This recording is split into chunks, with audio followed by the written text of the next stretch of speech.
Hello বন্ধুরা, good morning সবাইকে, শুভ সকাল। সবাই কেমন আছো? আমরা খারাপ আছি। আশা করছি তোমরা ভালো আছো। আমরা তো অনেক খারাপ আছি, কেননা আমরা গরিব। আই এম ভিখারি। ওই আই এম ভিখারি বন্যেওয়ালার বউ, মানে আমিও ভিখারি। তো এই দেখো, সকাল সকাল আমাদের নাস্তা আস্তা সব কিছু হয়ে গেছে। সকাল সকাল মানে কি 10:30 বাজে। আর এই যে প্রসাদি এনে দিয়েছে আমাদের, আর এর শরীর খারাপ দমে আছে আমার পুচকিটার, এত কান্না করছে। ঠিক আছে, তো চলো প্রসাদিটা খাওয়া যাক। বোনেরও আমার আজকের ব্লগে, ঠিক আছে। তো মানে মানে এত ভিখারি যে জামাও মিলে মানুষটাকে।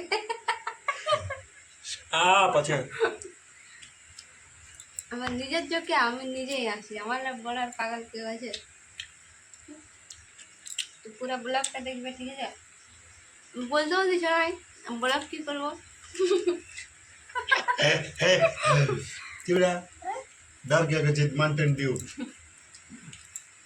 তো আমি যখন যদি বলে বলছি আমার মুখে আগে ঠুসা দিকে গোটা প্রসাদ হলে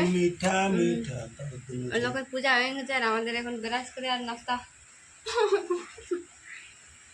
নাস্তা আছে। এইটা হচ্ছে জোর জবস্তি वाला प्यार, বুঝলে? এটা জোর জবস্তি वाला प्यार, জোর জবস্তি খাওয়া যায়, খাদ্য। ঠিক আছে, তুমি এটা করে নাও, এটা করে নাও। তো পুরো ব্লগটা দেখতে থাকবে, ঠিক আছে। ভালো লাগলে লাইক কমেন্ট শেয়ার করতে ভুলো না। কে বলবে ক্ষুদ্র? এরকম থোড়ে। এটা হালকা পরিষ্কার। কালো তোমার থেকেও কালো অনেকজন আছে, অনেক অনেক কালো আছে। ওগুলোকে বলে কালো। নিজের মজাক নিজেই উড়েছে। না না, ঠিক আছে ঠিক আছে ঠিক আছে, ওইখানে বসো। আমি তো কাউকে কালো বলিনি, কাউকে কালো বলিনি। ভগবান যাকে যেমন দিয়েছে তেমনি ভাবেই থাকো। নিজেকে অপ্সরা বানাবার কোনো কোনটা